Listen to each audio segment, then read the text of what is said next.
right. Hello, everybody. How are you out there in the World Wide Web? We are live tonight. It is Wednesday. Today is May 20th. Big day in the developer world, in the Microsoft space.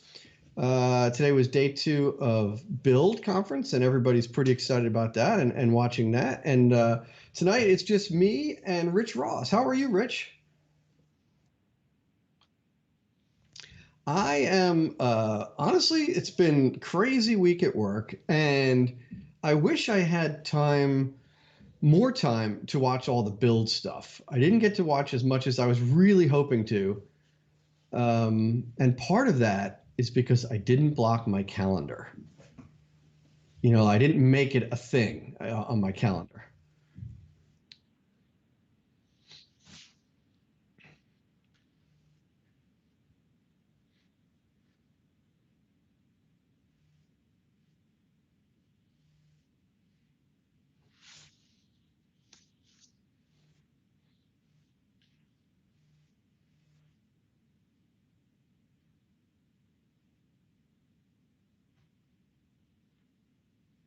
Yeah, so I watched some of the stuff, and but I've also been combing through the news and stuff like that, and there's a lot to talk about from today, and hopefully some of our viewers will want to jump in with some of the things that they thought was great, and we could talk about that, and maybe they could share some of their thoughts and make this a real fun thing. Obviously, Chris isn't with us tonight, but the show goes on without him. And by the way, I am wearing my Build shirt. Do you recognize this shirt? I don't know if it's actually from Build. It was from the Build tour when they went around. Um, anyway, this was always a cool shirt because it was like let's see, over here is like some kind of amoeba with an abacus. And then there's a duck holding a mainframe computer. What is this? Like gorilla with a laptop, which has a banana on it, by the way. So it's like fruit machine. And then there's a person holding, it's just Cro-Magnon man holding a phone, and then modern man wearing like a HoloLens kind of thing. Yeah, I tell you what, this is one of the coolest shirts. People stop me all the time. They're like, that shirt is so cool. Whatever. Well, I don't know. I'd have to flip my body around. I could spin around. I think it just says Build Tour on it. I don't know if it even says what year it was. Let's take a look. Can you see anything on the back there? Oh, wait, on the sleeve? Does it say sleeve? No, it says, nope. What does this one say? Build Tour New York, I think. Yeah. Yeah, I don't know. They used to do these cool build tours. I don't think they've done it in a couple of years. At least I don't recall. Yeah, those were fun events to go to. But anyway, so there was a lot of stuff going on. And I can't help but I got to say, not only was there good stuff, but it was really well produced. Um, it's impressive, like as people like us that we're trying to do streaming, we're doing our own streaming here and things like that. And no one knows more than you how hard it is to produce these things because you do so much of the work behind the scenes and I do some of it. It's hard. It's hard with all the things going on.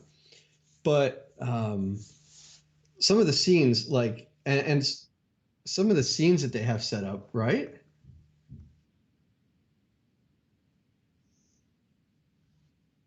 Oh, I can hear you. Oh God, I can hear him. Okay, wait. Why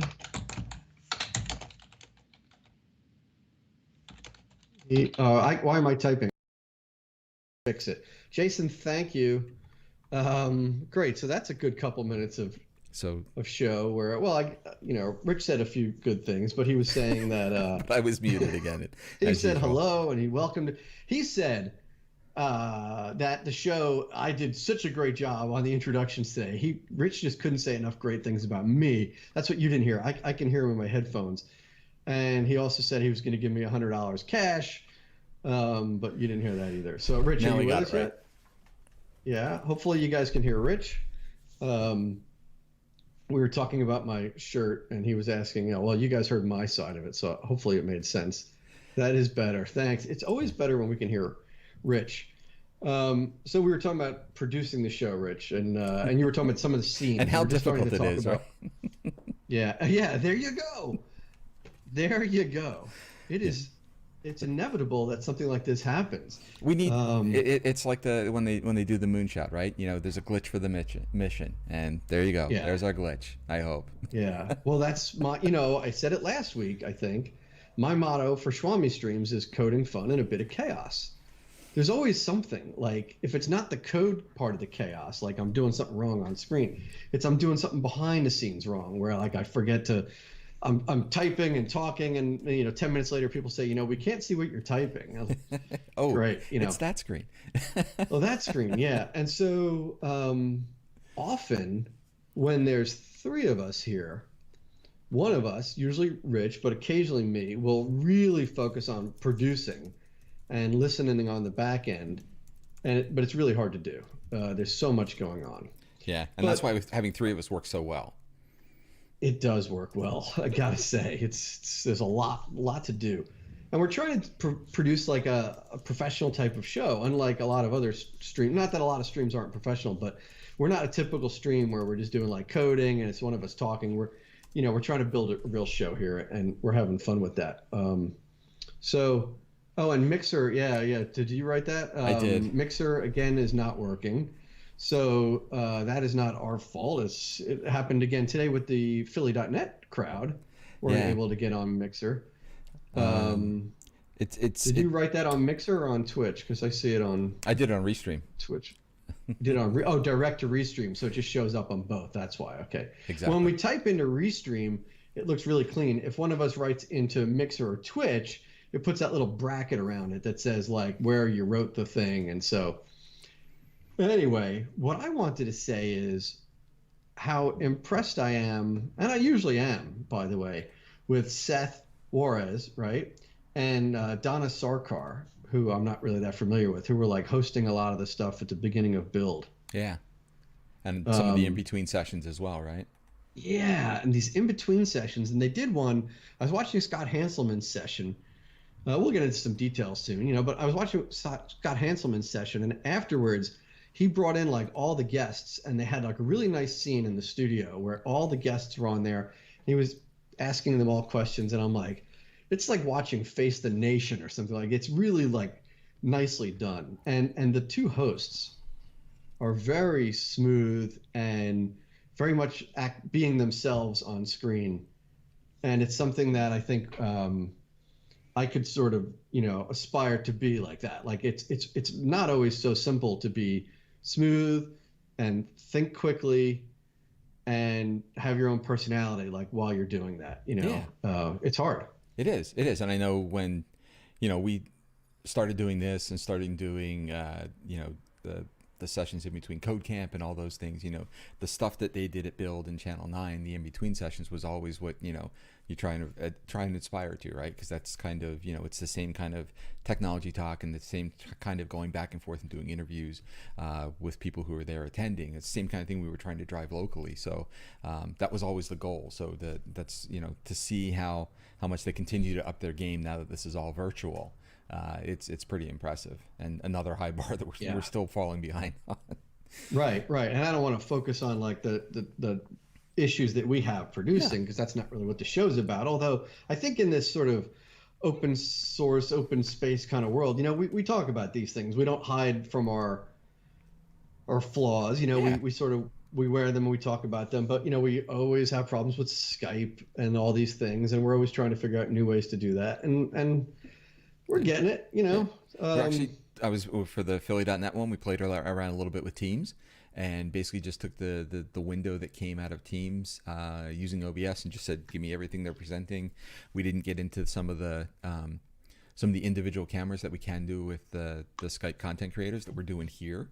And then I think there's some experimentation we might try and do, just to kind of see improve some of the performance stuff, because although right now the performance tonight's doing pretty good, but it's just the two of us, right? We're used to having it changes. It does. In the last 4 weeks, we've had 4 people here, so it's very, very different.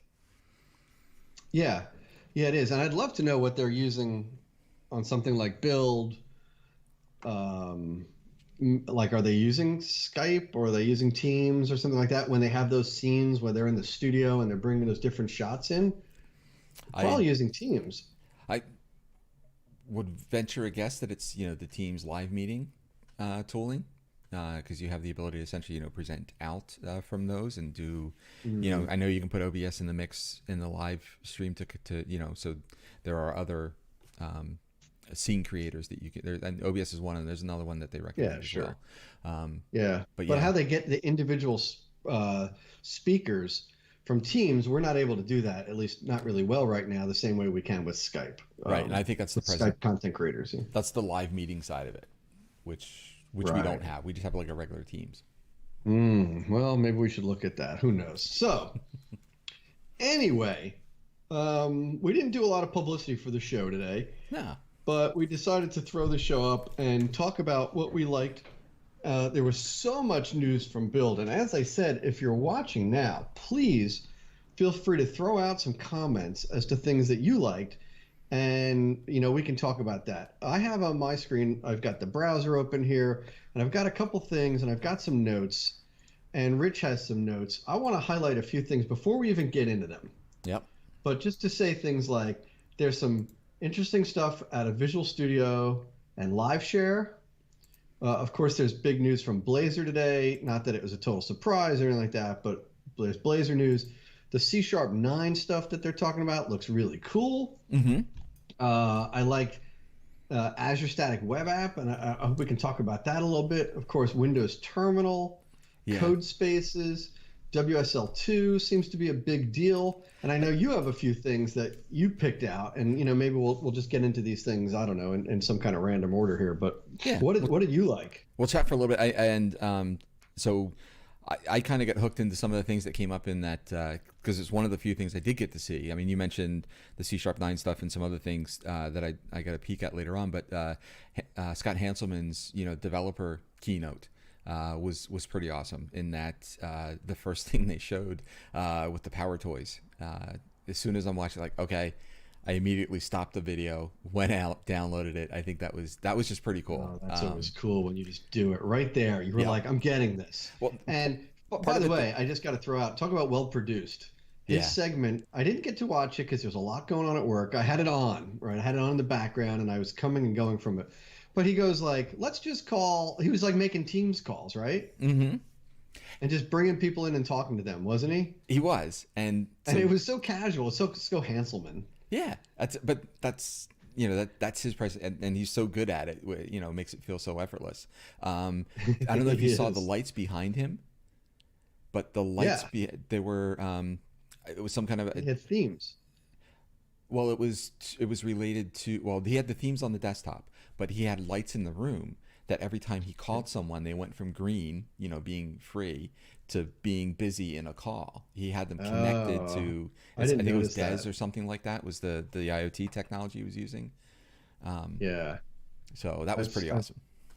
I know. I need to get one of those because Rich was kidding around because right as we're getting ready to go live, we're on the headsets and we're going live, and he hears me scream down to my family like, "We're going live in a minute," like. Don't worry, so it will be clipped for next week, and you'll hear it.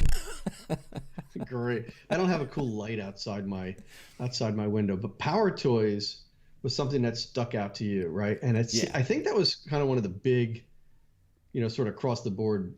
Exciting announcements of the conference, right? Yeah, I mean, just because there's so many interesting tools in there. The one that obviously right off the bat, being able to just do Alt and Space and get that get a command line or a command prompt window pop in there that I could start putting that old, used to be WinR, right? That you would go ahead and run a command in, having that same interface kind of pop up center screen.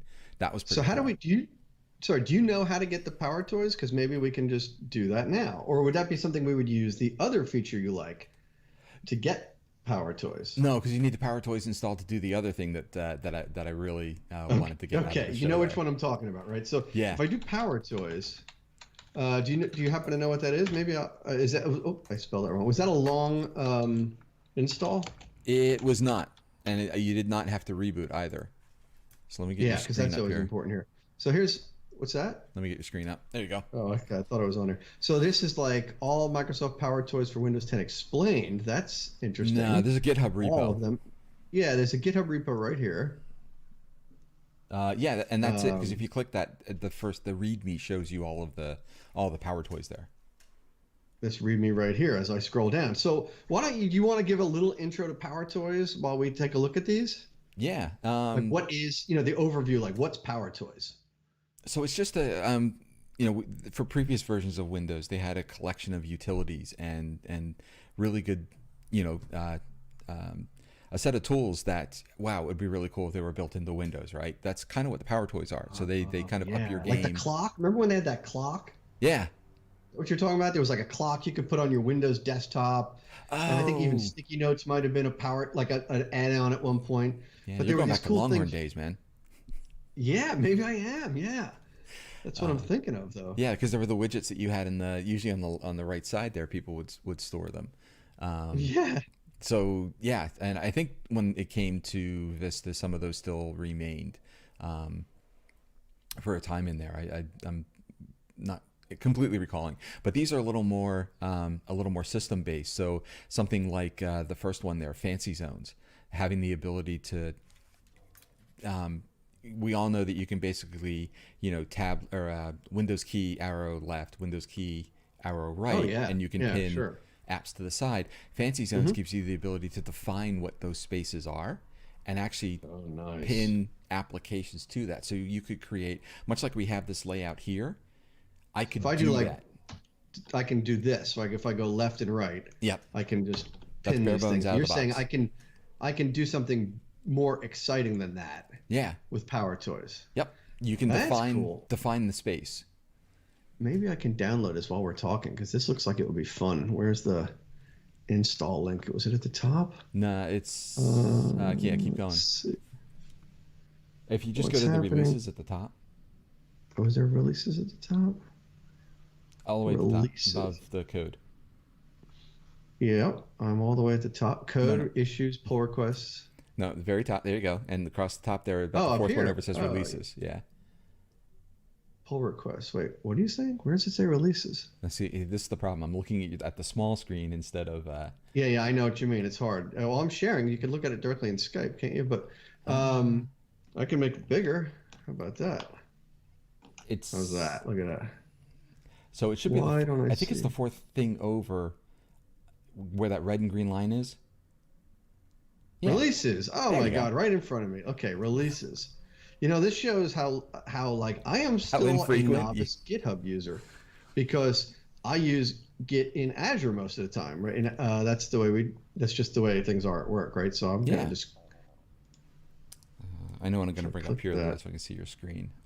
Let's see. Here it is. Power Toys Setup MSI, right? Yes. And hopefully I won't have to reboot or anything. I'm just gonna run this live. So this is like dangerous. I'm doing this live during the show. Let's see what happens. It's scanning it. Worst thing, Um, Skype, you know, locks up on you, and I got to do the show solo. That's no big deal. Exactly. I'll call you from my phone. Don't worry, I won't leave you hanging. Oh, I I'll know. call you from my phone if my whole computer crashes, right? Mm-hmm. Scanning for viruses. That's taking a long time. There it goes. This is cool. So let me go back to where the back to that first page here. Is this the one? Yeah, because there's some cool stuff in here. I'm going to open this while we're doing this. This is us just going for it live on screen. And so, of course, I'm reading the license and I'm clicking next. Create a shortcut for Power Toys on the desktop. I might do that just for the sake of the show because it might be easy to just grab that. And it'll automatically start the preview at login. Cool, why not? Install. So what other Power Toys were you really excited about? So the other one that was pretty neat in there was it's not the shortcut guide. It is called, let me get the right one. It's just Power Toys. Is it Power Toys Run? Yeah, Power Yeah, Toys Power Run. Toys Run. It's one right here. Yeah, for some reason this won't kick off. I think it's waiting. Oh, there it is. I don't know if you saw my screen go by for a second. Okay. Oh, this is going to be quick. So Power Toys Run. Yeah, because that gives you, and I'm going to see if I can, I'm closing up some windows here so that maybe I can share my screen and you can see what we got going on. But basically it is I'm practically installed here already, so no, good. Keep going. Yeah. It's the there were some other tools that you could install that did the same thing, but you hit Windows in the space bar, in this case Alt in the space bar, and start typing in not only applications. So I could type in code for Visual Studio Code, or I could type in terminal for the Windows terminal, but I could use it as a mechanism for, almost what we used to be that WinR key, the command, open up a little box in the corner and run some command. And one of the cool commands that they showed off was something called WinGet. So that ability or that package system for bringing applications into your machine. So we all have that, that use case where I've got a brand new machine and I've got to install all of these apps. WinGet is one of the ways that they're using to package these applications up so they can run a command and bring it into my machine quickly, and be able to even script those out. So, get into terminal and then run a script that's going to bring all those things down to your machine. So I've got PowerToys running now. So if I want to do one of these, here it goes. PowerToys settings. Yep. What's that? It should be in your taskbar. It's just this is just set. Oh, here it is. So these are the ones that are already in there. Okay. So these are settings, though. These aren't really the PowerToys. Those are the settings for them. Right. If I want to use one. Yep. So how would I go ahead and like this? Which you mean, one? Or in the settings, or do you mean on like? I gotta how to activate a PowerToy unless I go to settings. I go into here. It says PowerToy settings. Right, because you'll see the user. You'll wind up seeing the shortcuts. You need to them. run as administrator to use this. Oh, maybe that's not what I'm talking. What were you saying? Oh, so you have the option because it can launch applications where you might need admin permission. So you can just default and say I want to run it as an admin. Okay, I see what it is now. If I go into settings, it shows you what the hotkeys are for these things, right? So if I want to go to PowerToys Run, it's Alt space, yep. As you were saying before. So I'm going to go ahead. Oh, wait, you know what I didn't do? Hang on. Before I do anything, I'm not being a good presenter here. What I usually do before a show, and I wasn't thinking about it today because we're a little, is I go ahead and I run Karnak. Oh, yeah. Karnak is our friend, especially when we're going to do things like this, that we want people to be able to see what we're clicking on. Yep. And so now that Karnak is on there, and while I'm at it, I'll just go ahead and kick Zoom it going too, because you never know when I'm going to need that. All right, so now that we did that, I can do Control Space. Is that what it was? Mm-hmm. And when I do Alt that, space. Sorry, Alt space. Oh, sorry, Alt Space. Okay, yeah, it told me I hit Control Space, which didn't do much. Alt Space, and I could start typing. Woo! I could start typing. So what would I type? I don't know. This is a what? This is a... It's just a command line, essentially. So type something like code. Yeah, right. I can do code. Okay. Oh, wait. It looks like it's giving me... Oh, look at this. Look at this. This is a PWA that I installed. So it's basically looking through my start menu, basically. Mm-hmm. And it's found this as a code editor. So I could just do, Visual Studio, whatever, right? I can do anything I want to do in here. Look, I could have probably done Karnak. I could have done You could have done that right from there. Nice. But how different is that than going down here and typing Karnak like that, right? I'm used to this model of having that start. Yeah. So one thing you can't do in the start menu, because I do it too. I'd rather type the name out than hit it in the I never through the mouse. Yeah. So go ahead and get rid of the Karnak. Of course, never get rid of Karnak, but I know what you mean. Well, at least delete the words, yeah. And then do a greater than sign. Greater than. Space. That's space. And then WinGet. WinGet, one word. Yep. And it came up. Now, what does the greater than do, by the way? Is that a... Well, it's I'm not knowing for sure, but I believe it's analogous to what you do in Visual Studio Code, right? You can go to the command palette and do the little greater than sign, and that puts you into a subset of commands that, whether it's based on the plugins you have in and things of that nature. Right? Cool. So I did WinGet, and it disappeared. I don't think it's on a different screen, so... No, but do you have terminal on this machine? Terminal. Do I have terminal on this machine? I don't know. I have Windows Terminal here. I might not Well, have the latest, greatest. yeah, you probably don't have the latest and greatest. So was that one of the things you mentioned too? Because I if you do mentioned it. Oh, you know what? I haven't installed it. Yeah, you know what? You're right. I haven't installed it today. Windows Terminal is now live, yep, right? yep. And that is something I should be installing, Live right? is in it's now 1.0, right? It was a point Yeah, something. that's what I mean. Yeah. Yep. So I'm just Googling it because like this is the easy way to do it. Well, it's Windows Terminal 1.0. just There's go a to the blog store. post about to the store. Yeah. I don't think of going to the store much. I'll be honest. But I could go to here. Yeah, this is not something that I think a lot of people think about. I mean, I know you know, um, you're on board with all that good stuff. And I'm not saying it's a bad way to do things. By any means am I saying this is not the right way to do things. I'm simply saying I don't often Right. think But it's gonna. to So come all into this is this. gonna tell you is it's installed. What Oh you yeah, want, it's installed. Right. what you want to do is you want to do the little ellipse up there and say download and updates, right? Or download it. It's off the ellipse by your name. Yeah, that's what I'm doing here. Downloads and updates. Okay, Yep. great. I have other things that probably need to be installed, but that's okay. Let's see. Ready, So there's terminal. downloads. Second There's one. terminal, yeah. Yep, click that. And it says, oh, wait, launch. I guess it's, I don't see We update. products installed. Yeah, you don't need to. Oh, that yeah, because you click the go back to downloads and updates. Sure. Downloads. Okay, Windows Terminal. Oh, dude, because I clicked it maybe, right? Exactly. There should be a. See, it says modified today. Oh, Yeah.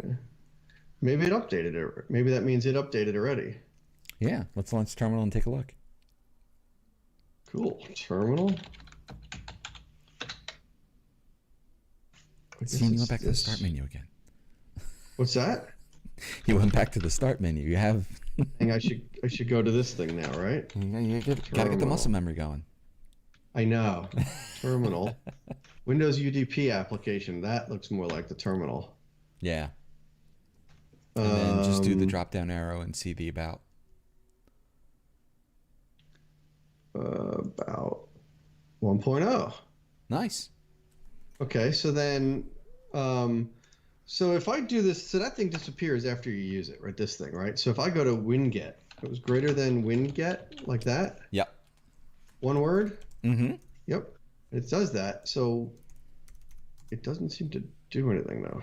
Well, and that's so. This is still a beta, right? What we downloaded for the power tools was sure. 0.18. So there needs to be a little bit of prompting to say, hey, the winget you typed in doesn't make sense. But if you go to aka.ms in a browser window, Okay, yeah. AKA, you might be able to try it in that. I don't know. Let's try that. Let's find out. This is like experimental time, you know. This is playtime. AKA dot. I mean, it doesn't look like, I don't know what Tin Pan Alley is. That's music. That's a song. This is dangerous. Like, I could type something and God forbid, a song came up. You guys found out I had like Britney Spears on here or something like that. Like that'd be awkward. I'd be like, no, it's for my kids. I downloaded it for my kids. Sorry, I got Taylor Swift. We're good. There we go. Yeah. So anyway, aka.ms.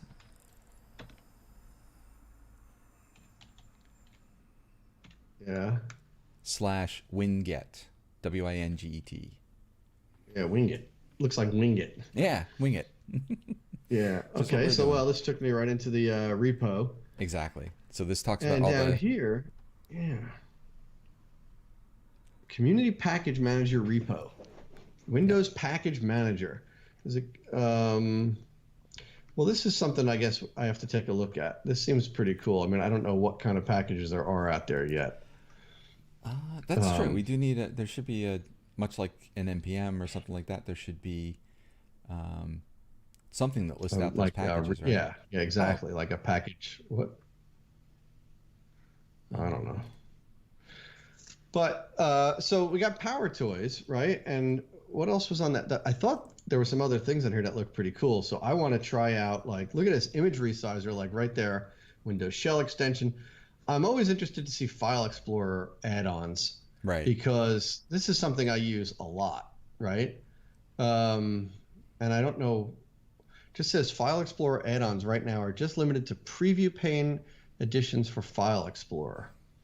And I don't even know what that is, honestly, but I guess there's a preview pane is an existing feature of File Explorer. So if I go in here, well, I would have to install this, or do I already have the Power Toys because like they all come with it, right?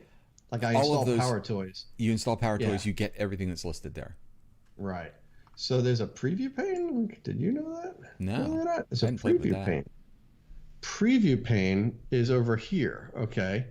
And so I think what it was saying is there's new something about for 2 new types of preview, markdown files and SVG files. So does that mean if I go to like a repo that might have them, I don't know if all these things, because a lot of these things are just junk in here that I do. I don't want to go to any work stuff. Do we have, just thinking about something that I know would have markdown file in it. Well, who knows? I mean, if we had a markdown file, it sounds like it would preview it here for me. I didn't know you could preview any file, quite frankly. If I click on this, look at that. That's helpful. Oh, that is cool. I did not know that. So, hey, Kev Griff's here. I bet Kevin knew about this, and he never told me, which is a little upsetting. Kevin, I just discovered that we were looking at Power Tools and some new things. I didn't even know that Windows Explorer had a preview pane. So if I was to go to, let's say, I don't know. I don't want to I don't know what kind of junk I have in here, quite frankly. If I go to Swami Streams, wait, there's another repo here. Where's my stream website? If I go to this should have a README. So look at this. So now, if I click that, well, okay, my README is empty, right? But there it is. It says a repo for my website for my live stream. So I didn't know that anything would open up over here. Like YAML probably doesn't, but that's okay. Mm-hmm. I wonder if I have like a config file. That's probably not a common one, but I bet a text file, if I went into something that was text, which I don't really have a lot of, if I just created something, let's try something. Let's goof around here. If I go in here and just say new text document, this is fine. We'll just call it that. I'm going to go in here. I'm going to say hello world. What else would you say, right? Mm-hmm. Hello world, and save that and close it. Look, here it is over here. I did not know that was there. That's helpful. Pretty impressive. And did you have to do anything to turn that on? But that's not part of the preview. That is not what just came out. Okay, what came out today is that we can see a markdown file over here, right? Right. But I guess there's always been the ability to do text files, and so far we've seen HTML files. This is cool stuff. We are learning new things tonight on the Dev Talk Show. So if you thought that was interesting, and I know that's not much, because we said we're going to talk about build, and that wasn't even a build thing, but hey, tell us you like what you see, and follow us on Twitch and Mixer, even though Mixer's down tonight. You follow us there anyway. And subscribe to our YouTube channel. Have we set up the new name on the YouTube channel yet? We did not. We did not. So, but we have a YouTube channel. We could put that in the chat. Video.thedevtalkshow.com, right? Yeah. And we even have Meetup. And people are sort of subscribing to that to find out what goes on. There's a lot of ways to get information. So let me ask you, Andy, what you just showed in the file preview, how did you turn that on? Yeah. Because I don't see that. I went to view. Okay. Here, and I know it's hard, and if you zoom in on this thing, right? And I click here, well, my thing's over. Here's preview pane. Yeah. Right over here. When I click the preview pane, if you have nothing selected, it's sort of invisible. Like it's not obvious unless you have something selected. Okay. Right? Because it's very subtle over here. If you look at it, it doesn't have a lot of chrome around it or anything like that. It's just there. Oh, wow. You can't really tell where this begins. I could see it now. I think there's a bar in here. Interesting. I can sort of change it, but it's kind of odd the way it is in here. Jason says that's cool. He clicked on a README, and it showed like a pane on a GitHub, right? It shows your README. This is something that could be a time saver, I gotta tell you. I bet it works on Word docs. I What do I have? It's a Word I, doc I here that I did. don't mind I just showing tried it here. on a Word doc, and it does show you the contents of the Word doc. Really? Yeah. There's a Word doc where I had some song lyrics for my daughter. It even says lyrics for Sarah, but I don't know if that one's showing up. Maybe it has to load. Look at that. So this is a Hmm. game changer. My life has been. This is cool. If you learn Seriously, I nothing can't else believe. tonight, Well, what did I say last week? I think it was something like this, and the situation came up where I said I always learn something on this show, like from you or from Chris, even if it's something simple like this. yep. And so anyway, this didn't used to support Markdown and SVGs. Now it does. I'm sure I get the impression now that it does images, because if they added SVG, don't you think that they probably do images, right? So I bet I could be doing this all along JPEGs, here. PNGs, yeah, they all show up. Here's an old file. This is the oldest picture in my library, whatever it is. That's dangerous that I'm clicking this. And I don't know. I'm rolling the dice here. I'm rolling. It's taking too long to load these pictures. So whatever. So all right. So we found that stuff out, right? I don't want to like spend time on this. This is interesting. So Power Rename, Windows Shell extension. There's a lot of stuff in these Power Toys. I keep wanting to call them Power Tools, but these are Yeah, Power Toys, and they're interesting. definitely. Yeah. So some other stuff that I thought was interesting was the so LiveShare has some updates, and I think you have to opt in for this. I don't know if this is like just out there for us to use, but LiveShare now, LiveShare, if you don't know what that is a tool where I can have VS Code open here. And I can open up a session with Rich, and I can just send him a link, and he will get my live share session. You could put the link in the chat. Um, what's that? And everybody could have it. Is that what you're saying? Yeah, everybody could just have my like live share. I don't even have like code open here right now, but if I had a solution open in here, we could just simply share it out, and it's actually a pretty cool experience because Rich would see my code without having to install my project, right? He just has my code. I can see his mouse moving. He could see my mouse moving, or some things like that. Maybe it's not the mouse moving, but cursor location in text files, and we could see each other's changes and stuff like that. And it's really powerful. And so I guess they're adding voice to that now, and chat. So originally it was just all you would see. I guess the model would be typically, you would use like Teams, Yep. and you'd say, let's talk over Teams, let's chat over Teams, and let's open up a live share session. And I guess now you can just do a live share session. Can you say that? Live share session. Yeah. That was hard. No, I mean, it was hard to say. Live Oh. share session. I was having trouble. I mean, yes, we can say that. I know it's legal. I didn't mean it like that. I know that's what you thought I meant. And now it supports, I guess, chat like in the box, which is pretty cool. Yeah. I mean, you think for those, we've got devs who might be not part of the same organization, working on the same product or project. Maybe, it's an off, it's a personal project or something, off hours or whatever that they're collaborating on. Or maybe, somebody who, outside of your organization is working on something. You don't have to have that common chat tool, whatever it might be, right? So this gives a way to still collaborate beyond just jumping into code and writing text. Yeah, now I didn't install any updates for this, and I'm pretty sure that there's like that I would have to install. Do I have like a live share plugin for this thing or something like that? I wonder if that's something we would need to update. Let's just see if that comes up. Live share. I guess I don't even have it on this particular version. Maybe I uninstalled it.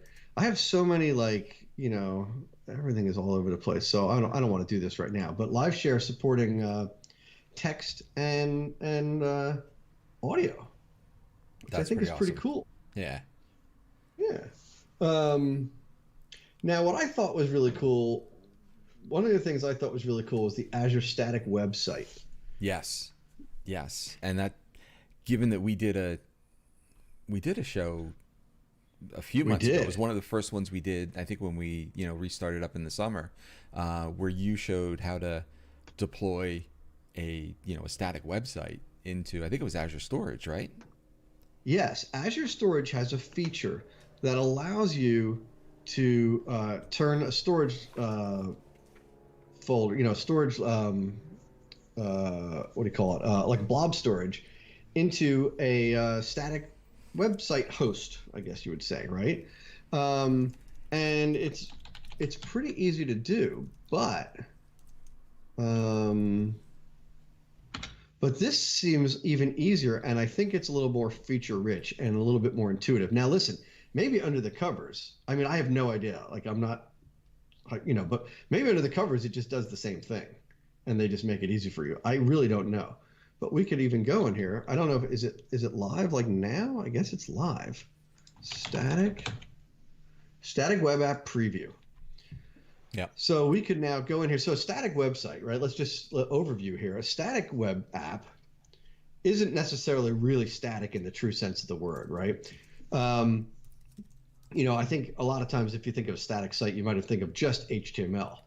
However, static websites can have JavaScript as well. So a typical SPA that's like an Angular app or a Vue app or a React app, those would be considered static sites. They're not needing a server to really run them, right? They ship the JavaScript down to the browser, and the browser runs the site. And then it may call back to a server to get data. The server you call back to, that is not a static site, right? So you would typically have like a web API and a static site that work hand in hand together, right, Rich? Yep. Yeah, absolutely.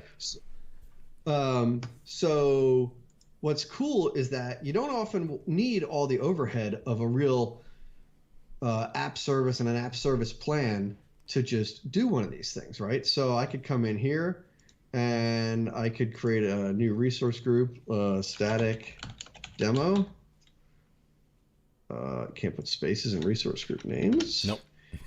And you should know better than doing that. So I did that, and I'm going to call it static demo. This is not globally unique name, so I can put anything I want in here, which is kind of interesting. I guess I'm curious to see what kind of URL this gets, because there's no way static demo is like globally available, right? There's no chance of that. That's not the thing. Yeah, it's just no chance. Now, this is not available in East US, only available in limited. It's in preview. Oh yeah, it's only a preview available. Service. Yeah, of course, right? Nothing wrong with that. Let's just do Central US, doesn't matter. And I'm taking the free SKU. That's my only choice. So this is interesting. Now, I didn't see the whole demo, but I can actually link this right to a GitHub account. Yep.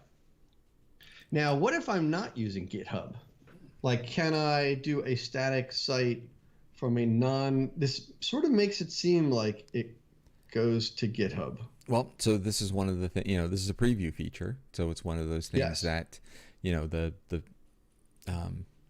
if that's something that the community asks for, and I'm sure there's a user voice and things related to that, then those other hooks may wind up finding their way in the future. But I mean, from a public, I don't know, from a, 50 million developers, and all the open source community out there, this is a very quick and easy way to get those applications into, a very inexpensive hosted site. Yeah. So this is interesting because I did see some debate on Twitter, and I don't want to get into all the, negative stuff or whatever, but I, some people were saying, well, what would we need this for if we're, with GitHub, when GitHub has like GitHub pages, like there are some other ways to do some of that stuff in GitHub. But I have a feeling that you end up with some slightly more stuff. Now, I don't know if I have a GitHub repo that has a static site in it. I mean, even if we had something that just had HTML, it would work. But I don't think I personally have anything in GitHub that would work for that. But here's where you would get like, okay, so yeah, there's some different stuff. So this seems like a cool feature though. Now that I'm seeing it, I forgot that it's only a GitHub thing. So for work, our stuff's not in GitHub. And so this, might not be great for me, but I think you're right. I think there's a lot of use cases where this would be a cool feature. Yeah. And Jason says, yeah, go ahead. And it might be that, people don't have it in GitHub public cloud, but there is of course GitHub Enterprise, and it might be sitting in one of those environments, much like you like, because I know you guys use Azure DevOps, so this you would have actions in there that you'd be able to push from enterprise into this.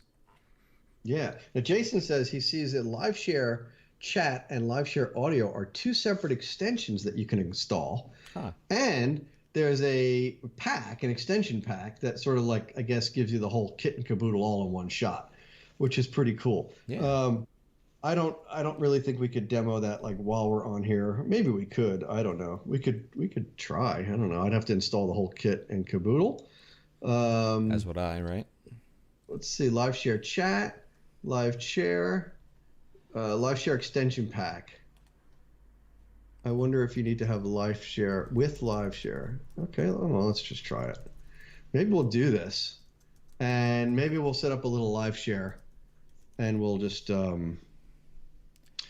I've been having this problem, by the way. When I try to install this update for Visual Studio Code, Yeah. it keeps failing, and I Which haven't done anything about it yet. Every which time update? I do it, this 1.45.1. Oh, Unless it's a different one. I think this is the same one that each time I do it, it does not install, and I don't know why. But I'm that's not not sure. really the source of the thing. It works for me. Uh, That's the so one there I. we go. That's the Extension version I have. requires you have 1.45.1. Yeah. Yeah, so this has to be installed first, and it seems to be. So I wonder why I got that warning. Okay, it says it's installed. So let's see. If I remember correctly, if I want to do live share, let's do this first. Let's go to.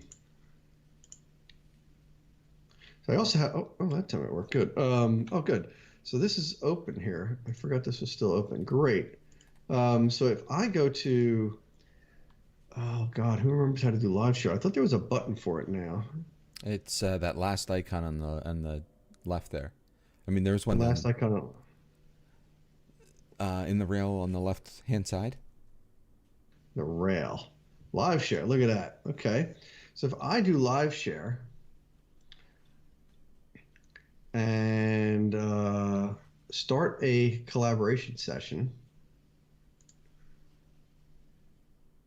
I guess it's going to give me that link, and I'm waiting. I thought, go away. Did I click it? I haven't done this much. Hmm. Sometimes when I'm doing sharing and stuff like that, things happen and like weird and like they don't pop up when they're supposed to. Yeah. So it's just looking around. What does this do? Join. Start. Yeah. I don't see like mine has a live share in the lower left corner, and I don't I see that on remember yours. having that. Yeah. Um. Oh, for gosh sakes.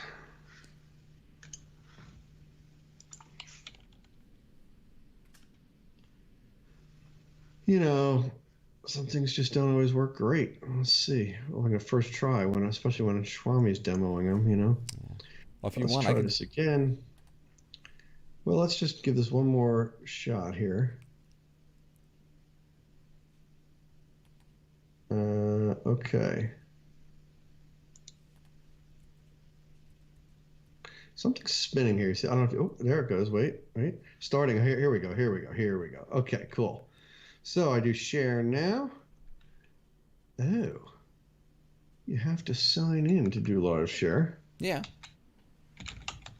But I'm saying I thought I was signed in. I'm going to do this Want me to hide your over screen? here. Yeah, I just dragged it over to another. Okay.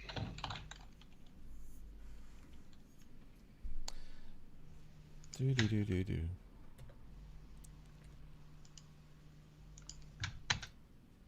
And it's not.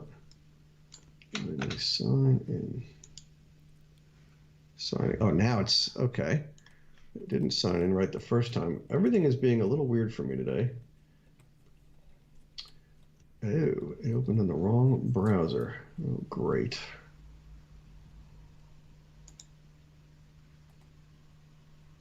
There we go.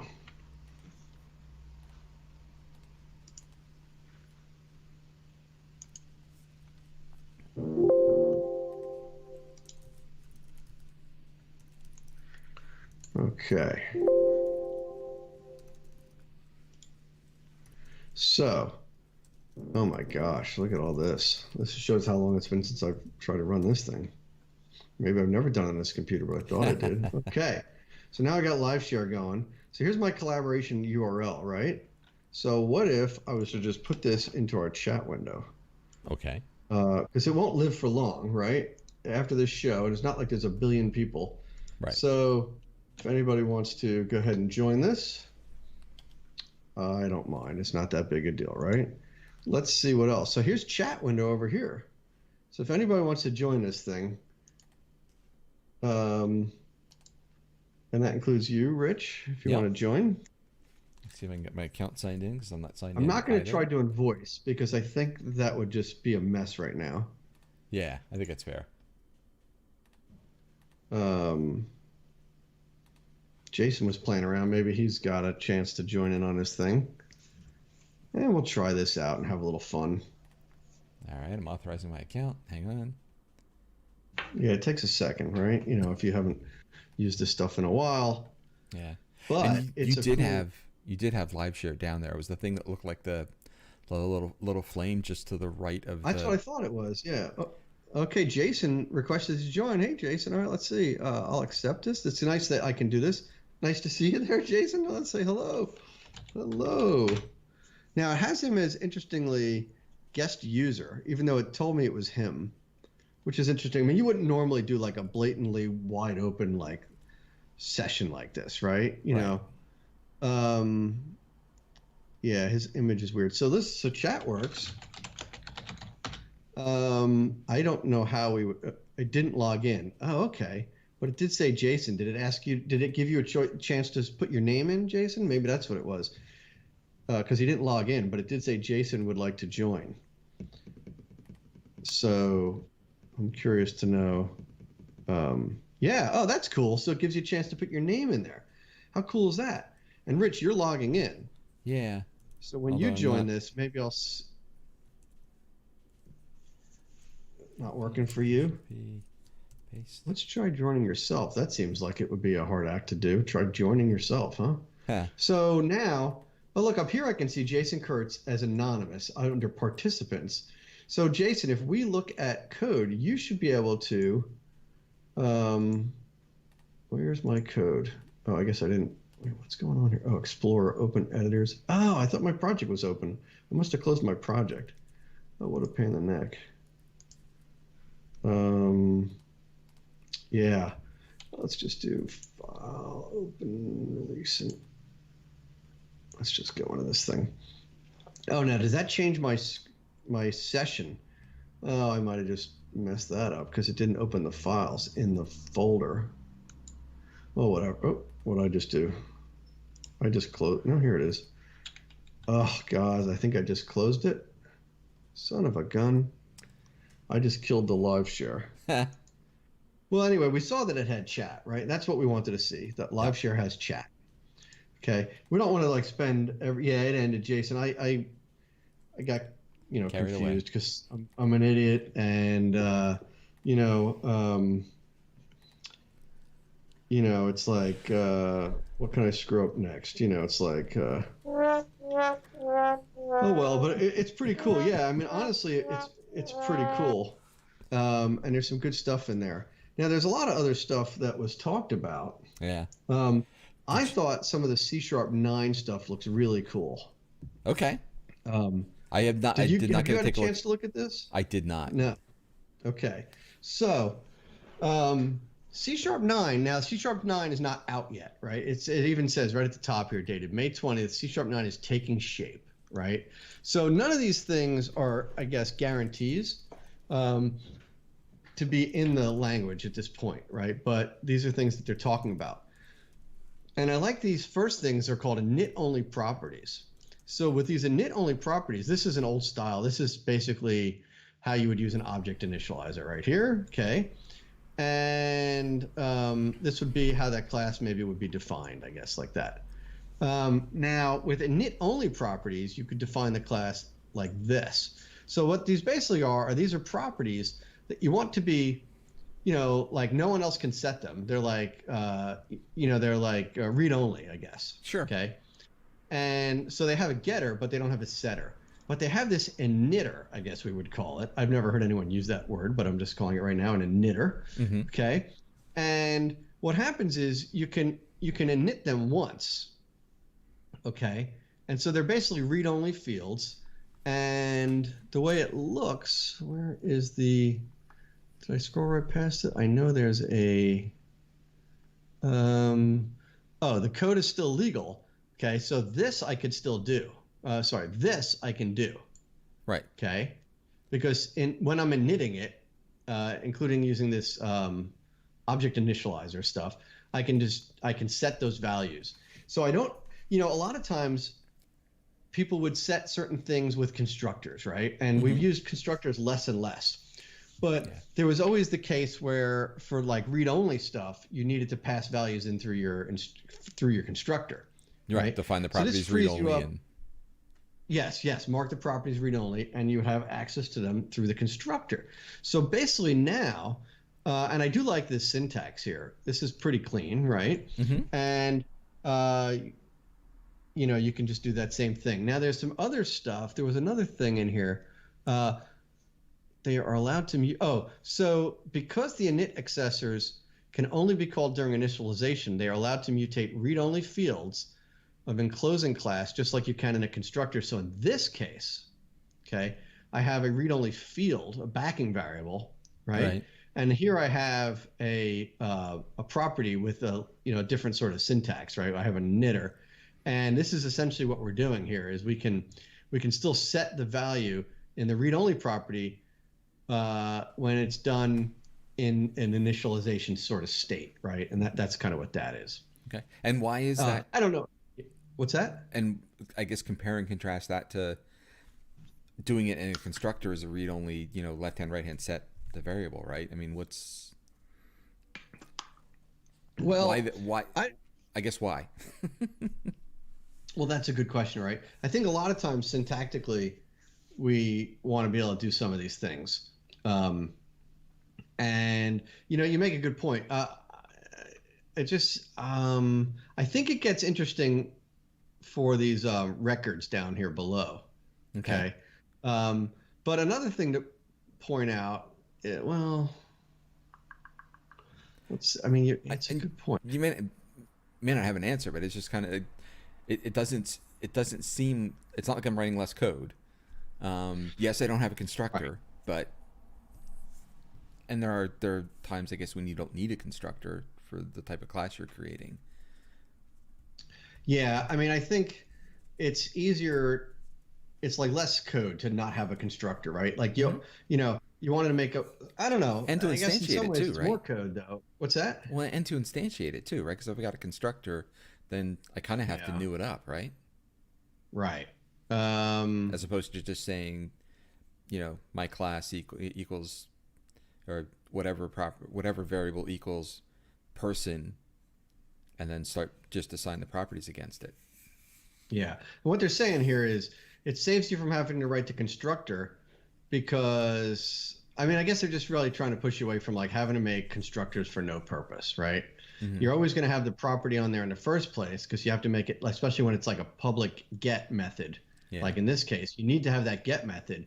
So isn't it easier to just make it like get init than have a private backing variable and have a constructor, right? That is a lot less code if we think it through that way. And we haven't prepared demos on this, so I didn't have an answer for you like right off. But I think as I analyze it, I think it's less code and I think it's simpler.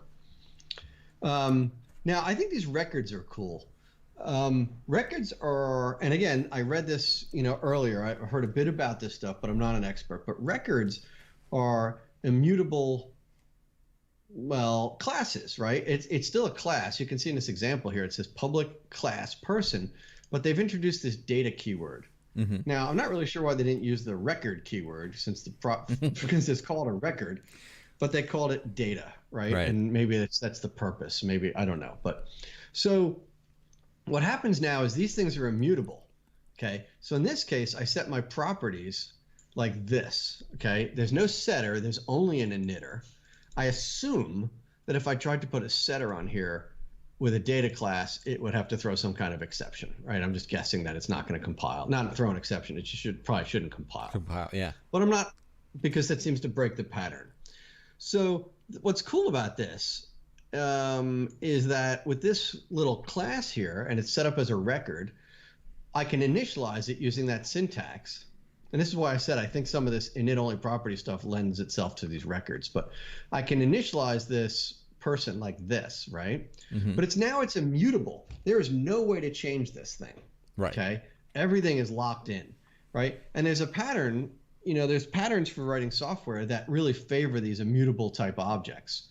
And I believe, and I could be wrong, but we talked about functional programming with statue, and I believe that in functional programming, you often work with immutable objects. Well, everything's immutable by default, right? Everything's immutable by default, right? So I guess they're taking some of that goodness and they're bringing that stuff here. Now, what I think is how this gets really interesting. So a record always represents it's always the current state of the object or whatever you're trying to do. So what happens is if I want to change person, right? I would do it like this. This syntax is really slick. Imagine you had that first person. Let's just look up here again. And we have a person named Scott Hunter, okay. Right? This demo works out pretty well for them. They have this in their thing. First name Scott, last name Hunter. And I take that person and I come down here and I say var other person equals person with, and I set whatever fields, whatever those properties, I'm reinitializing it, okay? But it's only going to overwrite the ones I'm changing, right? So this gives me Scott Hunter, but says, no, change last name to Hanselman. So how cool is that? So it's like a copy. It's making a copy. Right. It's like they call it, I guess, it's non-destructive mutation. It's allowing me to mutate it, but keep the old one around and have a new one. That's the way you have to do things when they're immutable, right? You can't change it. You have to copy it. But instead of having to copy each field over and over again, right? You just copy the one that you change. I copy the object. I say it equals this person with these changes. So think of, we were talking about some of and I forget what product it was, but what this makes me think of is the audit log, right? I can have my variable that is my initial state, and I can change it, do this, that initial state with these changes. And now I've got two objects that are my before and after. Yes. If I understand it right. I believe so. Now I assume this takes some practice to use as well, because it could introduce some problems, right? Like you have to think that I no longer want to use person. I need to make sure I'm using other person now, right? If I persisted this, if I made this change and then I persisted person, well, that wouldn't help a lot because I wouldn't get the change I was looking for, things like that. However, there's I'm excited to start using some of this stuff because I think that there's a lot of really cool sort of use cases for stuff like this. And it's a popular sort of paradigm for writing software. That's pretty cool. Yeah. They've also got this value-based equality, which is so it's hard to read this thing, but I believe some of these things are nested, even though they don't seem to be nested. No, maybe they're not. I thought they were. So these are all the same level records with expressions. So these with expressions are pretty cool. Now, I assume you can't do a with expression on something that is not marked as a record, like a regular class, but I don't know that. I haven't really tried it. And then there's this value-based equality stuff, which is that, you can do value-based instead of reference-based equality in here. So let's see. This means that in accordance with their valueness, two record objects can be equal to one another without being the same object. For instance, if we modify the last name of the person back again, we have original person. Okay, now we would now have reference equals person equals original person is false. That is true. So see where value-based equality comes in, right? Mm-hmm. If I said, does person equal original person? No, they don't, because if we're using reference equals, they don't actually point to the same object, right? The same instance of that object. Right. However, their values are the same. And so if we use equals on these things, we have value-based equality, and person equals original person would be true. And I guess you would really need that for this kind of stuff, because with immutable objects, I don't know really why you would ever really have, I mean, maybe there's uses, but it seems like reference equals would not be what you'd want here, you know? Makes sense. Yeah, and then there was some other stuff in here that I was kind of scanning down, but you know, it just seemed like that was all pretty good stuff at the top. Then there's also this top level programs. Have you heard about this? No. So, you know, some people seemed excited about this. I don't know. To me, it seems like, well, you know, listen, there's always a use case for stuff, right? And maybe I just haven't got a use case yet. But in this case, this is my class here, right? I have a using statement at the top in my file, and I have a class called program. And I can make this a little bigger, by the way, if that helps. I guess I could have done that earlier, right? My scrolling got messed up. So if I do this, this is my class. And just to do console.writeLine, I needed all this, you know, quote, like boilerplate. And in C#9, you could just do this. And I can just say console.writeLine, which seemed kind of cool, but you got to keep in mind there's no class around it, right? So you can only do this once in an application or in a library, right? Right. It's got to be your sort of your main program, right? And so your main could be simple, and then you just don't need to declare like, you know, class program and have this main method. You could get out of that. But I don't know like how great that is. And all, like I just not. I don't see. Sorry, I lost my spot again as I zoomed out. I'm not so sure I understand how great that is. You know what I mean? Yeah. But they put it in, so I bet there's a pretty good use case for it. And I think that's, yeah. I mean, I think you're right. You're not going to go through all of this recreation of it, or all of implementation of these kind of features if there wasn't a really good use case. And I know they have, you know, some great discussions around that, and I'm pretty sure those are part of what they have on their, I mean, I'm guessing, right? Don't they have their community as well, where they do their community roundtable stuff?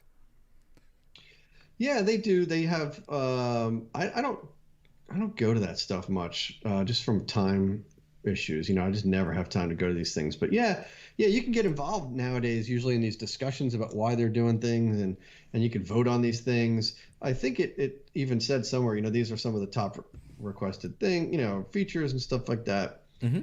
It's all about building it out in the open. Yeah, so who knows, you know, what this is. But then there's some new, again, I don't want to get into this because we've been going here a while already, but there's improved pattern matching stuff in C#9. One of my favorite topics here, covariant returns. And, you know, I'm sort of being sarcastic here because when you get into like variant and covariant and stuff like that, I'm lost always with this stuff. But the point is, there's a lot of stuff coming in C#9. They're never, I mean, C#, what I love about it is it's a mature language. There is a lot of great stuff in C#, yeah, and yet it still gets better, right? They're not afraid to keep improving upon it and adding things. And I think, as we said earlier, I think some of this stuff comes from F# and their experience with the functional, like, you know, what we saw with the immutable stuff. I kind of get the feeling that stuff kind of makes its way over from F#, but I don't really know, you know. And there's a little bit of, you know, crossing the streams, or, you know, awareness of what's going in between the two. Yeah. You know, a big announcement they made, and I don't know, and I'll just say it out loud here, by the way, like, I don't know how long we want to keep going. It's just the two of us. We could talk for a while. We could start to wrap it up if you want. So feel free to, you know, throw in your 2 cents on that. Yeah, we're around 110. But, so yeah, okay. Go ahead. Go what you had. So WSL2 seems to be a pretty big deal. Yeah. And we have our own chat. We chat during the week, me, you, and Chris. And Chris was all excited. That's the one thing he's like, I can't wait to see WSL2. He's really excited about that. Mm-hmm. And my response was, I get why that's cool to a lot of people. But I don't know if I have a single use case for that. Like, I don't use Linux at all. You don't do anything in containers? I don't use containers. I don't use containers at all. I try to use everything on app service, like serverless or PaaS stuff, right? Yeah. And I don't really need containers for any of that, at least not yet. The use case will come up sooner or later. But WSL, I guess if I'm going to say this right, is real Linux on Windows. It's the Linux kernel. I mean, it's there now because there's WSL, the original implementation of WSL, right? Well, they said WSL was Linux on top of Windows, meaning that you're sort of passing if I understood it correctly, it sounded like you're passing the command through Windows to Linux, and there was some wrapper stuff happening. Yeah, and I'm not an expert on this. That's I know Chris he's like you said, he's super jazzed about seeing what this does, and he's probably if he's listening, he's probably gonna want to jump through the stream here. But my understanding is that the underlying Linux kernel is there alongside as part of the Windows operating system. But you're right, it's a subsystem, so you're going through Windows to get to it to run those commands. Yeah, so this announcement here says WSL2 is a new version of the architecture in WSL that changes how Linux distributions interact with Windows. So it's not an enhancement, like it's not like they added features to WSL or whatever, right? Right. It's that it is fundamentally works in a different way. I guess it says increasing file system performance and adding full system call capability. And this seems like, I guess what I would add is that people seem pretty excited. Like this, if you're working in this space, this is a big deal. Yep. I'll be honest, I would love to try it just from the container stuff and some of the app dev side of things. For me, I would need a separate machine for this because it's only running right now in the insider preview. Yeah, and right. That for me is a limitation right now. I did have a machine around here that was running that was on the insider builds, but I had to repurpose that. I unfortunately don't have one right now for that, either. So, yeah. So what else? What else? I mean, there was a lot of other stuff. There was a lot of yeah. One last thing that I liked that I thought was also part of Scott Hanselman's keynote, but it was an interesting, fun way of showing code. And that was something called Code Conversations, where essentially they created a bot that would take, snippets of code, something as simple as console.writeline and or even full-on scripts, go compile them and come back essentially with the response. And I think if you go to AKA, there's a short URL for this too, if you want to bring it up real quick. Yeah, sure. aka.ms/Code Conversations. Spelled it right. Otherwise, we're going to end up some porn site or something like that. But no, I doubt it with an aka.ms. Yeah, but, that's... who knows what's going to happen, right? Code Conversations was a demo in Scott Hanselman. So this whole repo is like, look how fresh this is. Like you know what I mean? It's talking about Scott Hanselman's keynote. Yep, 2 days old. It's great.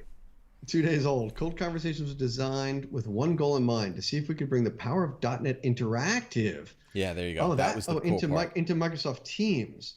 Okay, so that is interesting. Collaborative conversation about small bits of code. Do they have like a screenshot here? So it's not just bot. It's a Teams. It has to be in Teams, I guess. No, it says the client is Microsoft Teams. The code conversation bot. So it seemed like you could put this into any bot client. Although I don't know. We'd have to test it in whatever channel, right? Yeah, but if it is just a bot. Mm-hmm. Bots can go to various channels, as you said, right? Yeah. So let's look at this client side. So he writes this console.writeline. This is good. This is code conversation. And Brady says, looks like you're trying to type something. Let me run it for you. Mm-hmm. And he must get a button or something like that. we're not seeing, because he says, What let me run it for you. you And then what? basically, yeah, you basically at mentioned the code conversation bot or whatever it is you named it when you installed it, and then there's three ticks that you put in the the other key that, or the other character that is on the tilde. Uh, Yeah. you do three ticks, and that gives you that indentation where your code goes. You type in the code you want, and that's what the bot runs. So if you have other things around it, whether it's other description or what have you, I believe it's only going to run whatever's in that three tick section, and it'll give it back to you in that same kind of markdown format. Well, that's kind of cool. I mean, like they say, they're taking .NET Interactive, Right. which is a cool thing in the first place. But scroll down a And little they're bit for sort of, more the. yeah, I was going to look at this. Like there's more complex code of Batman. Okay, fine. And then the results in a bot rendering a rich UI that displays the data logically. Yeah, so that pops up. That's when they showed it in Teams. That's actually like an app window that pops up over top of your chat. Wow. Mm-hmm. Um, and this is code conversations. Um, holy, oh, I did see, this is the demo. Yeah. So I came into a demo when they were doing this, Mm-hmm. and I think it was, I don't remember, but there was stuff going on at home, and I was working, and I was like back and forth. I'm like, what are they doing in here? And I caught it at the end, and I remember him saying, well, thanks a lot to whoever Scott's guest was at the time.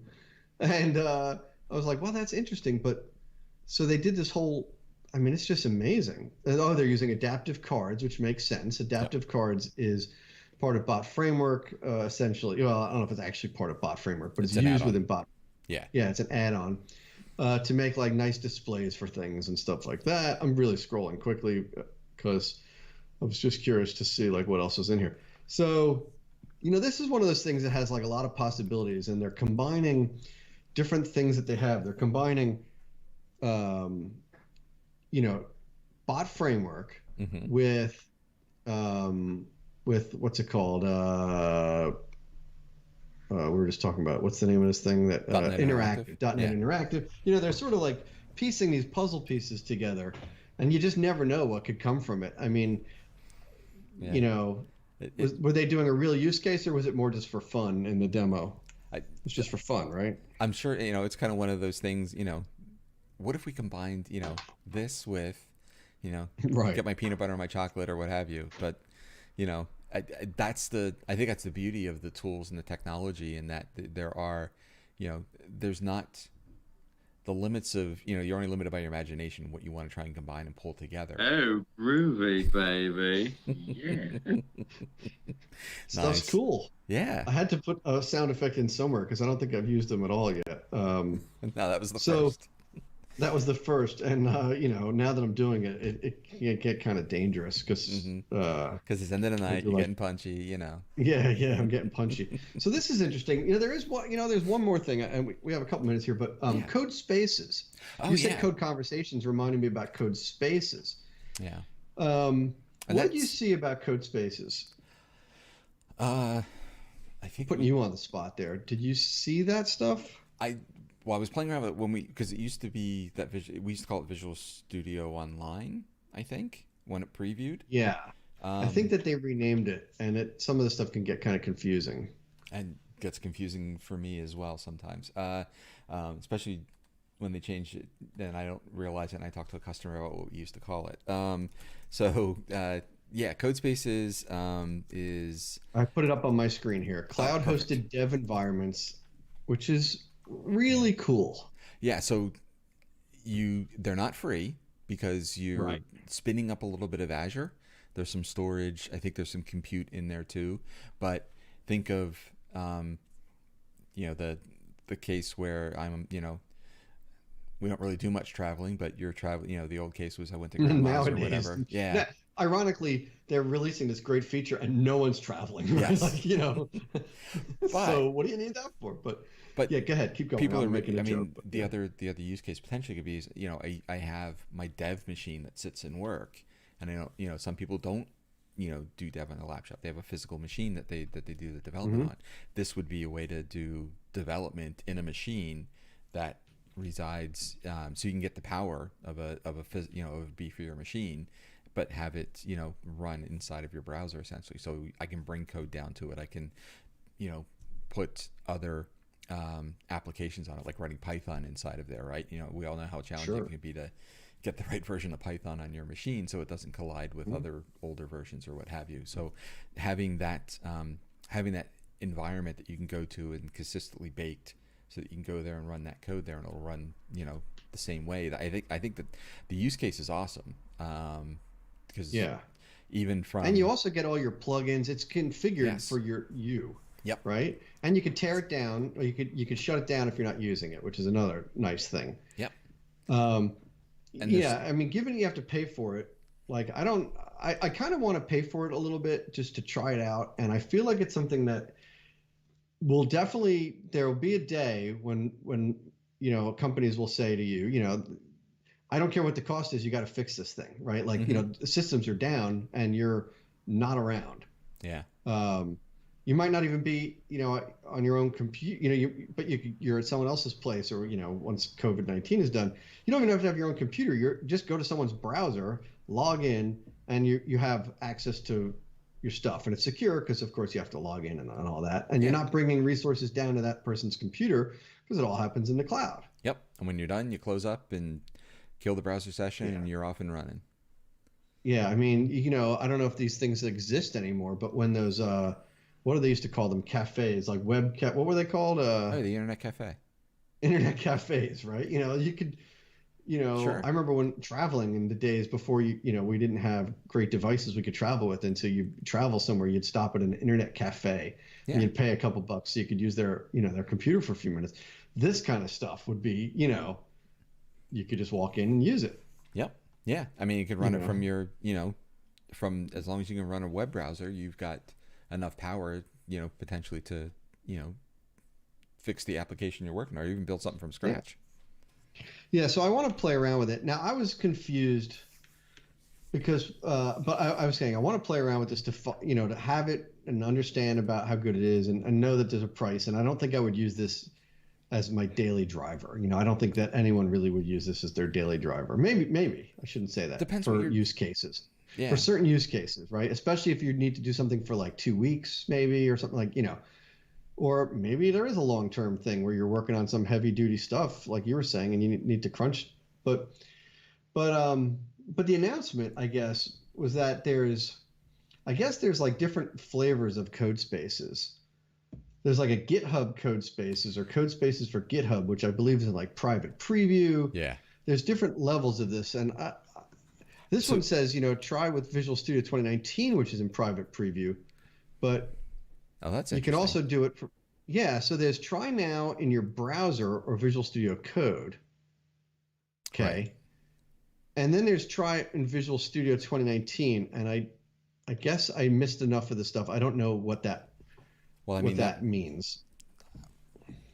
Well, I could guess, although I could go to the website there and try it, because I think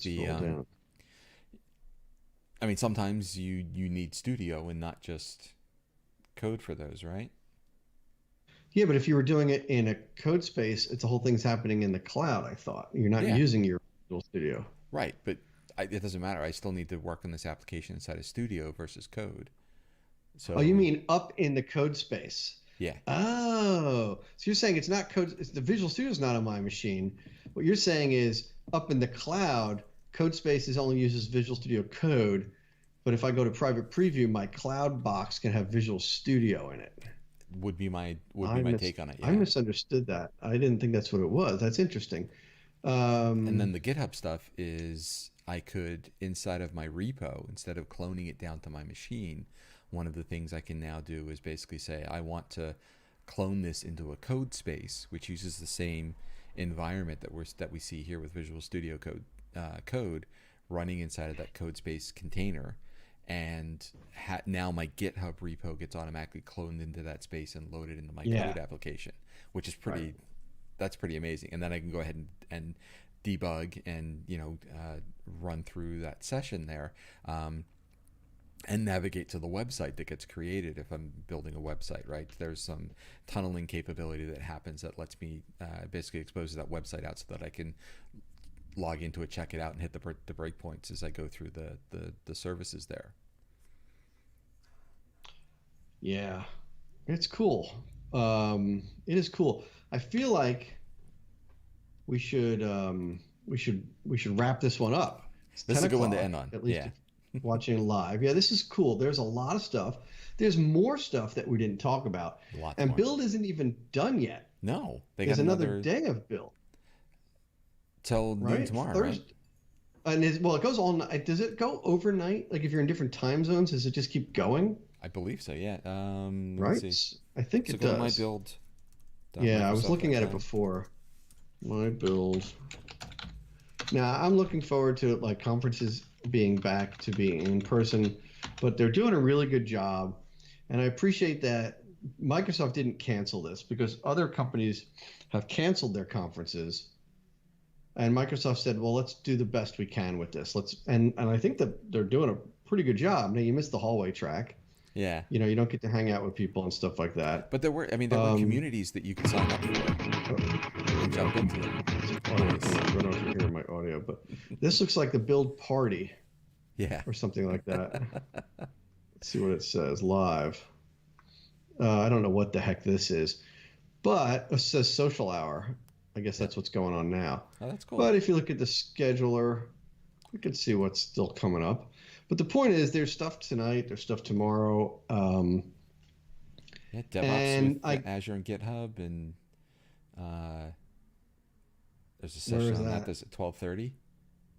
I haven't gotten to watch any of the DevOps stuff, which is an important topic for me that I really like to get to.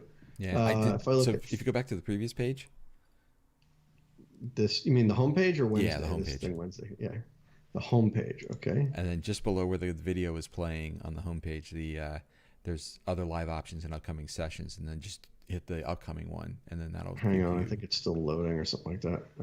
scroll up. Wait, this thing started making noise again. Yeah, so here's upcoming. Yep. This is what you want? Yep. Yeah, so rebroadcast. Yep. So they're rebroadcasting some stuff, right? The future of tech, which just sounds kind of exciting, honestly. Yep. Second row, last item. Yeah, Azure DevOps. So what time's that going to be? 12:30. This is my Eastern time.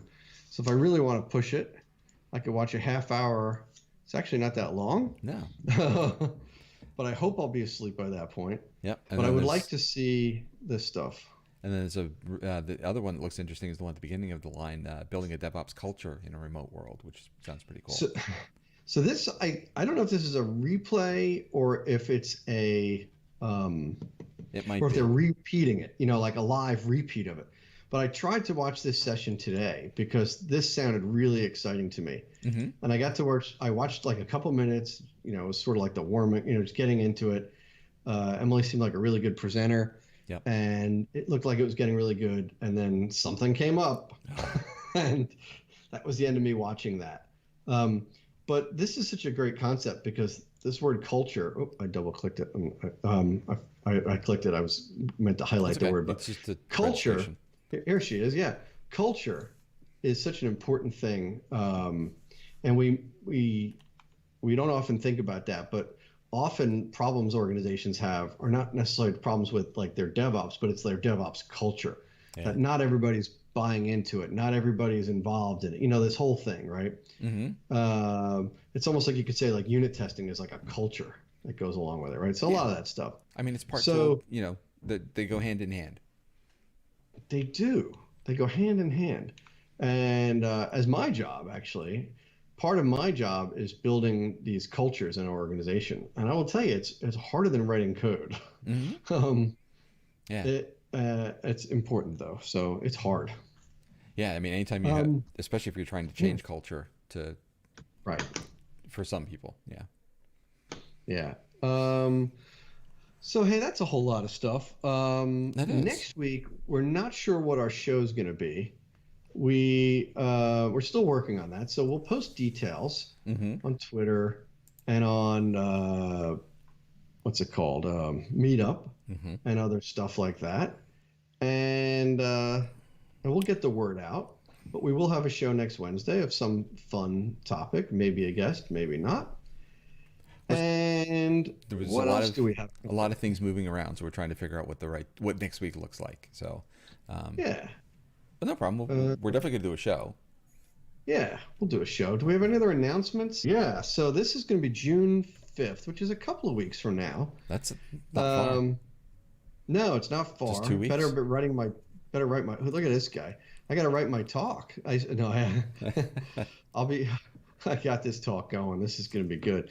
I'm talking about design principles and standards. And stuff like that. But there's a lot of good architecture stuff in here. Yeah, I like this stuff. We've talked about the standards here on this show. You know how I like this kind of stuff. And I really like design principles and, methodology. I really like all this stuff. This is a conference about being an architect and what does it mean to be an architect. And I think it's really cool. I like what Mahesh and the group at C# Corner are doing with these conferences. Like many of us, we're trying to just keep this online content coming. Yep. So check out this URL. I'll paste it in the chat. What the heck? And check that out. And if it's something you like, it's free. So if it's something you like, join us for that. Yeah, that'd be fun. And that's. Does it say when you're presenting in there? I think it's in the morning, right? Well, I think, did he change the schedule? I will say there's an adjustment. I believe that Joe and I are swapping our spots. Oh, okay. It's not definite yet because it's still on here. But yeah, I'll probably be at 10:30 or 11:30 Eastern time. And the whole thing runs from 10 a.m. to 4. And they do a nice thing, like in between sessions, they have like some conversation and they, a little question and answer kind of stuff, or just, chit chat between some of the speakers and really make it feel like you're there and you're with them. And it was a nice event. I went to the last one, at least, that was about presentation skills. And I'm telling you, I don't know if they have it up here, but I would love to find out how to get to some of the content to the last one. Well, I'm on the software architecture one. I wonder if their main site, because there were some great talks, but I don't know how to find their other. Yeah, so I don't know. This is the next. This might be the. I don't know. I'm wandering around here. I don't want to keep going with that stuff. But they have different. They have different things. Like each month, they're trying to do one of these things. Okay. The one that was on speaking and skills and stuff like that was really good. It was a lot of things that. People that I like to do this regularly. You do this regularly. You speak in front of customers all the time, but there's always so much we can learn about that. And so I found that presentation interesting. Yeah, you can always pick up some kind of tip from those kind of sessions, which is great. Cool. Yeah. So why don't we wrap it up there? Yeah. I will. I guess I'll do what Chris always does, right? You're in that spot. Why don't you do it? Why don't you take us out? Can you do that and push the button at the same time? Yes, not as smoothly as you guys can, but so we had a lot of great things we learned today. A lot of great things that we got to show and talk about. I'd love to hear what it is that you liked and saw it build. If you get to this point in the video, comment in the comments down below. Is this the kind of session you want to see more of? And if not, what are the things you want to see more of? We want to hear from you because this is definitely a community-driven show. So with that, I will wrap up for Chris, who is away for the week here. For Andy, who did a great job pulling the topics together around all the various things that were announced over the last couple of days, and for myself, Rich Ross. Happy to have you guys all here, and look forward to seeing you next week on the Dev Talk Show. Good night. Good night. See, obviously I can't do that.